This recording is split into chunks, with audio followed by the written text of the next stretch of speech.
life today. Yes. God didn't just change you for change you purposes. He changed you for purpose. Yes. Sometimes we complacent. Well, God saved me, and that's enough. Let's go to the chapters, if you would, to the scripture. We're going to Philippians. And I tell you, I'm going to probably preach the whole chapter of Philippians for it's all over with. Because me and Paul, we kind of can see eye to eye on quite a few things. Philippians, the 3rd chapter, we're going to go down to the 12th verse. This is not new. I don't plan to come up here and all you. I'm going to give you what thus saith the Lord. Then you know what I'm going to do after that? I'm going to take my seat. And I'm reading out a different version because I can look at it and everybody got a whole lot of different versions of the Bible. But it says, I don't mean to say that I have already achieved these things or that I have already reached perfection. I don't mean to say that I have perfected life.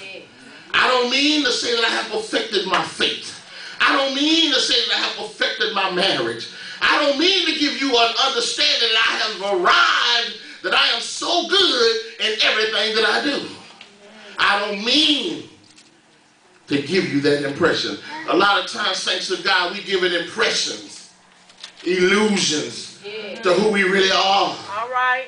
Paul is saying here in this particular portion of the scripture, he realized that all Paul had accomplished. The Apostle Paul. See, the thing is, too, Paul was on his way somewhere one day. He was on a road to Damascus. All right. Yes. Come on. Yes. And God spoke to this man. And this man, in that conversation with God, his life was changed at that particular time. He knew that he was Saul then, but he realized that this defining moment in his life was a time for change. All right. Because a lot of times when you're in the streets and when you're out there in the world, how many of you know that a lot of times when you're out there, I just noticed God dropped in my spirit that we all operate by nicknames out in the world. You're never really who you are. A lot of times they got a nickname for you when you're out in the world because the world truly don't know who you are and who God has called you to be. That's right. A lot of times we out there perpetrating on who we think we are.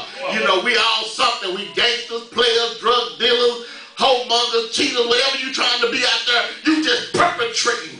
All right. A lot of times we say faking the funk.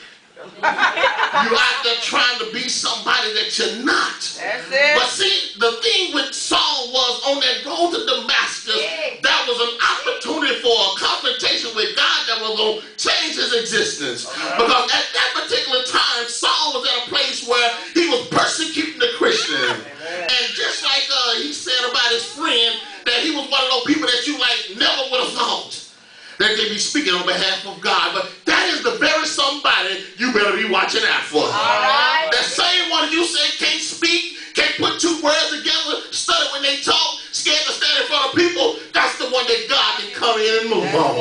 Yeah. Hallelujah. Thank you, Jesus. I don't mean to say that I've already achieved these things. See, that's the problem. Sometimes, see, Paul had accomplished a lot. He was handpicked to be the apostle to the Gentiles. Come on now. God used him to inspire the word of God.